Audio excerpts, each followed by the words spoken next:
Okay, कल blood के बारे में हमने डिस्कस किया था, सही है। आप सबको पता होगा जो ब्लड है हमारी कार्डियोवैस्कुलर सिस्टम का एक मेजर और इम्पोर्टेंट कंपोनेंट होता है, ठीक है। हमने बात की थी जब हमने कार्डियोवैस्कुलर सिस्टम स्टार्ट किया था, तो वहाँ पे हमने देखा था कार्डियोवैस्कुलर सिस्टम जो है इसमें 3 कंपोनेंट्स की स्टडी हम करते हैं, ठीक है।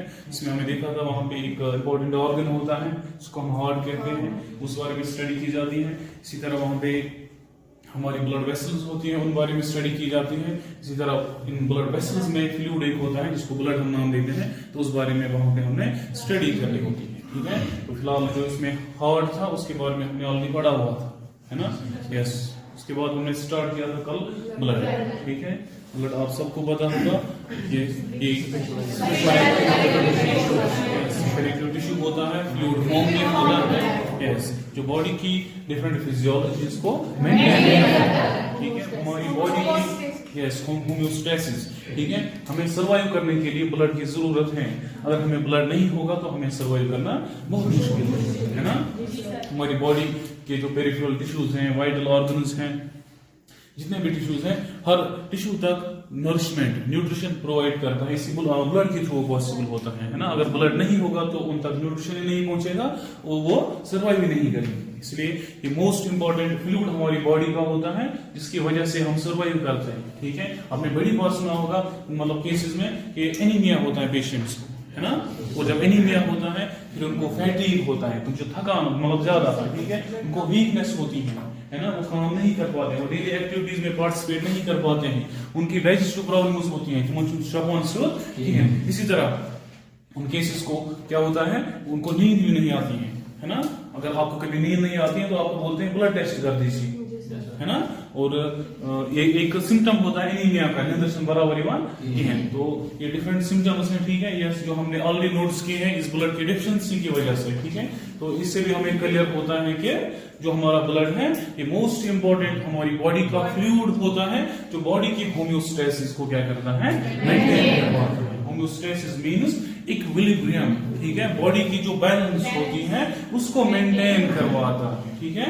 यस, इक्विलिब्रियम कैसे किया जाता है, इसे ये ट्रांसपोर्ट करता है डिफरेंट चीजों को हमारी इस बॉडी में, ठीक है। हमारी पेरिफेरी तक ये न्यूट्रिशन प्रोवाइड करवाता है, ठीक है, वहां तक ऑक्सीजन ये पहुंचवाता है, वहां से जो वेस्ट प्रोडक्ट्स होते हैं उनको वहां से लेके आता है, और उसके बाद वो पर्टिकुलर एरिया तक पहुंचते हैं जहां से वो फिर एक्सक्रीट होते हैं, ठीक है।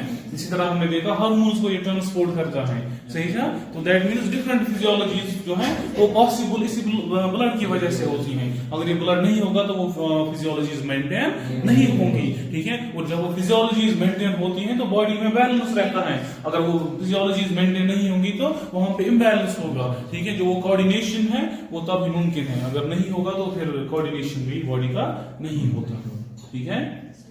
कल हमने देखा था इसमें डिफरेंट फंक्शंस के बारे में हमने देखा था, तो 3 फंक्शंस हमने देखे थे इसमें।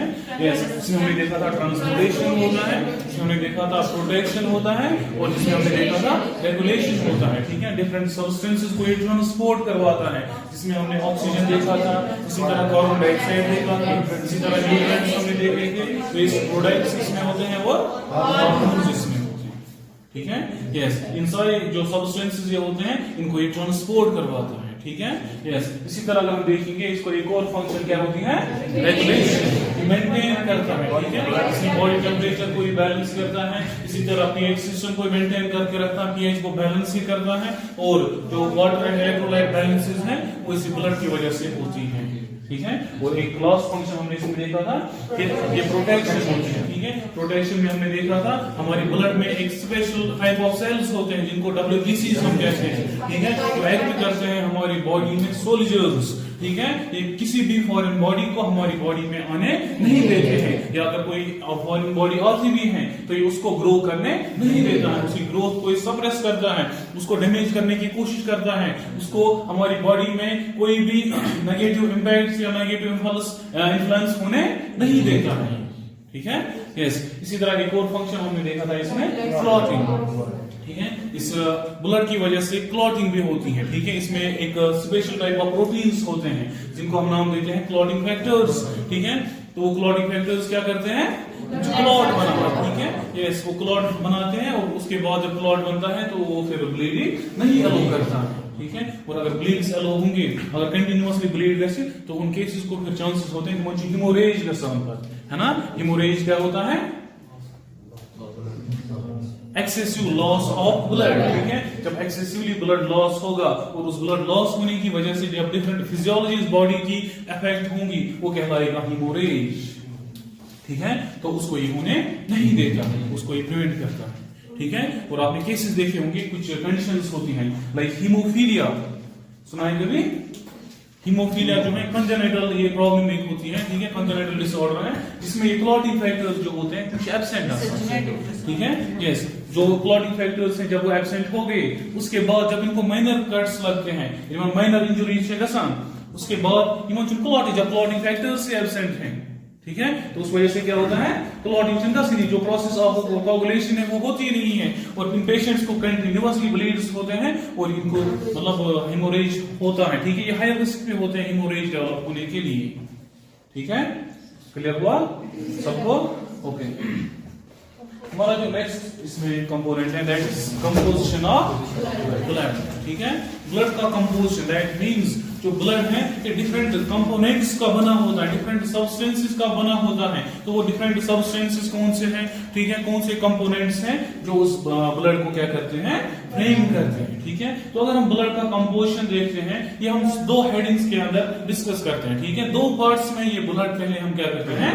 डिवाइड करते हैं। तो जो इसमें पहला आता है दैट इज प्लाज्मा, ठीक है, and second one is formed elements, ठीक है।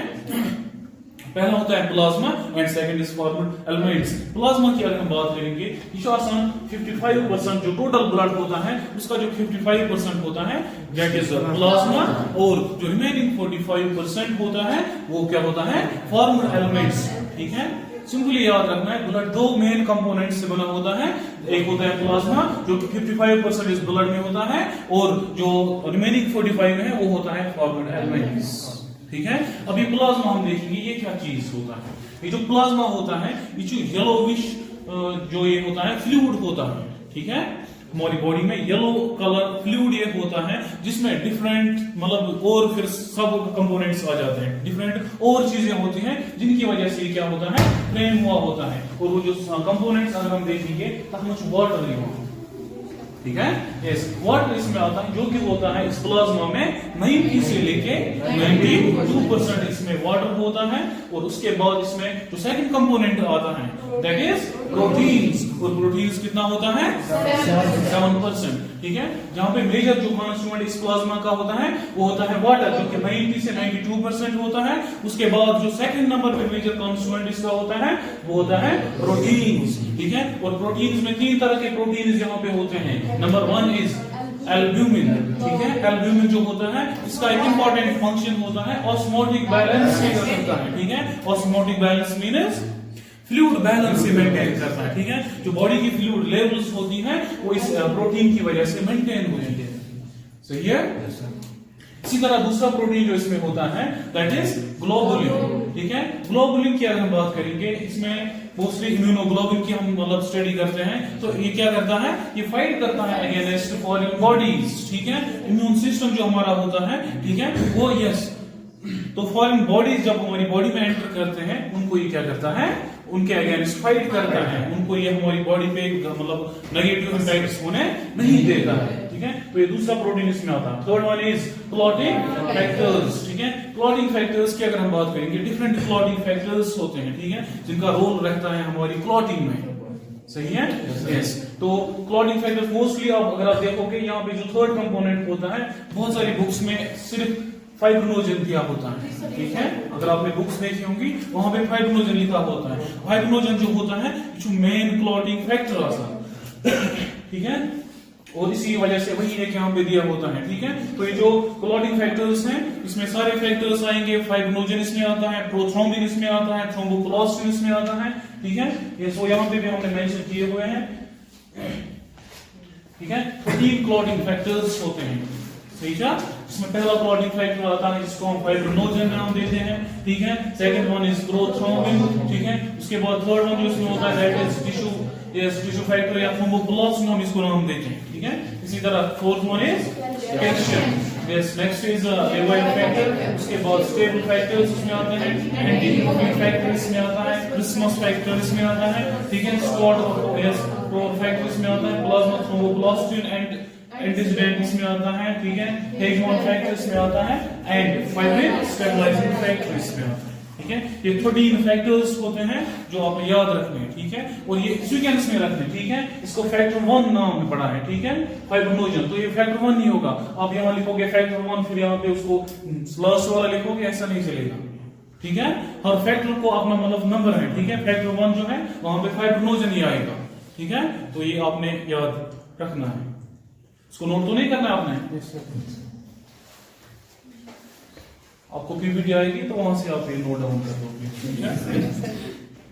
अगर हम देखेंगे, ठीक है, पहला हमने क्या देखा, हमारा जो पहला कंपोनेंट इसमें था दैट इज प्लाज्मा, प्लाज्मा में हमने देखा था, उसके फर्दर फिर कॉन्स्टिट्यूएंट्स होते हैं, वो फर्दर फिर मतलब डिफरेंट चीजों से फ्रेम होता है, फिर डिफरेंट सब्सटेंस से वो फ्रेम होता है, इसमें हमने पहला ही देखा वहां पे वाटर होता है, ठीक है, और वाटर कितना होता है वहां पे 90 से 92% होता है, ठीक है। सेकंड कंपोनेंट हमने इसमें वो देखा दैट इज प्रोटीन, ठीक है, 47% होता है, जिसमें हमने देखा वहां पे डिफरेंट प्रोटीन्स होते हैं, और उसमें जो पहला प्रोटीन था वो कौन सा था, एल्ब्यूमिन उसमें होता है, ठीक है, जिसका काम होता है ऑस्मोटिक बैलेंस को मेंटेन करना, ठीक है। दूसरा इसमें ग्लोबुलिन्स होते हैं जिनका काम होता है बॉडी का इम्यून सिस्टम मेंटेन करना, ठीक है।